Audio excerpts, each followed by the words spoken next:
I came to Tokyo through No Wave, and that was a radio station that we did skate-wise, and I did my own music station called the AO Show, and basically we did like the idea was doing like the live show. Basically, it was an internet radio station that now is taking another form, I guess, and this was kind of the first like live show, and kind of like, I don't know, I think it was like an experiment like a lot of things are, and that basically turned into this, it was me, Rat King, Eric Duncan, Onyx Collective, and we all performed in different time slots. I think I was always interested in other things and always wanted to do other things, and so applying that into Bianca was like the first initial idea, in a way, of like how I said I wanted to reach a broader audience, because I always had other interests: music, photography, fashion stuff, all that, and I always like somewhat paid attention to it in some way, or always just had a curiosity to it. So then I just wanted to apply that somehow, and then the other idea or ideology with Bianca, the original idea, was to bring people in from different circles and like trade off what we had. So like fashion, give them skateboarding in some sense, vice versa. Maybe like we wanted to put out a record, or turn it into something more than a skateboard company, was basically the idea, and just so we could have more room to grow than just a skateboard company, because I think growing up around it and seeing it happen a couple of different times with generations in the past, where you can only go so far. Maybe Santa Cruz is a good example of them branching out and making other things like high performance snowboards or like dirt bike, mountain bikes. But a lot of those other companies never make that jump into the next thing, and how do you grow from that? So I think there was always that scare. So the idea was like, okay, let's make something that's a little more broader than just this focused skateboard company. And before we released the Bianca name, we used a phone number, and the phone number linked to an answering machine that said Bianca Chandon. And then I would just put on Instagram saying, call me, leave a message, kind of toying with kids in a way, or trying to make a game out of it. And after the name came out, we kind of abandoned the number, but I really became kind of fond of the phone number.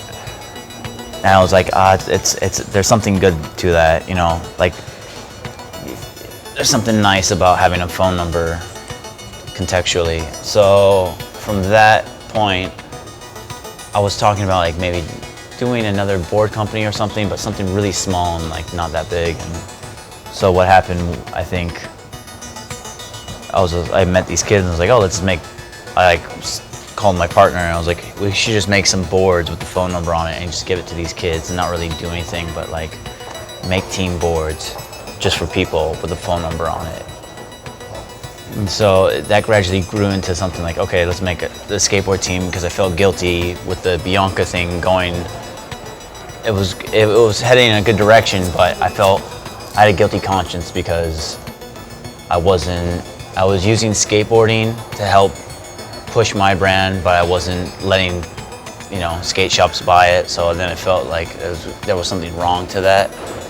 So then I was like, all right, let's make a traditional skateboard company with the phone number, because I like the phone number. And it organically all kind of came together, and met these kids and started skating with these kids in New York.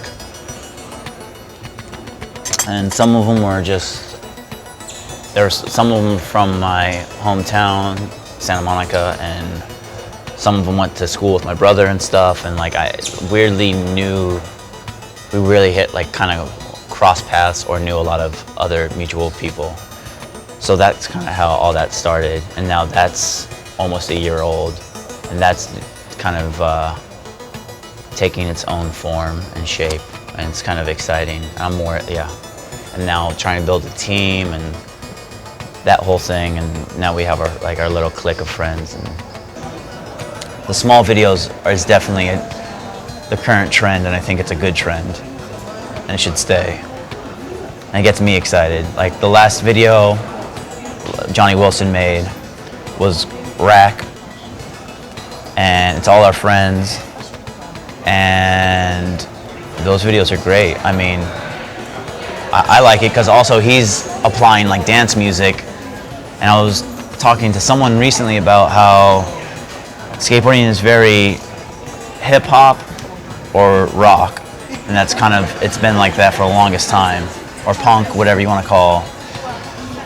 And there's not like a new thing, but I guess dance music's kind of this unexplored thing that I think certain skaters are going to start attaching themselves to, because it's this new thing to explore. There's good and bad dance songs, and that whole genre of music I think is going to be adapted more by skaters now than it used to be. And I think also having the internet being somewhat involved makes it happen too, for some reason. I don't know why the internet and dance music, or whatever you want to call it, works together, harmonizes, but it does. We're working on the video. That's exciting. Or trying to work on a video with the 917 team that's not announced yet, I guess, in some ways. Trying to put the team together, have that, trying to put a full line together with Bianca and trying to get that moving, like I said, trying to organize and get in sync with that.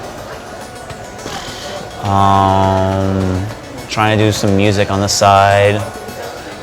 I don't know, been shooting a lot of fashion stuff recently, which has kind of been cool and something I've always been interested in, and that's kind of taken on its role and starting to move and get some ground moving on that, which is exciting and nice and fun. And I don't know, I mean, that's kind of a lot, I guess. It's trying to always stay busy, I guess, and always trying to stay creative in some aspect or another. I'm Alex Olson, and you're watching Vhsmag.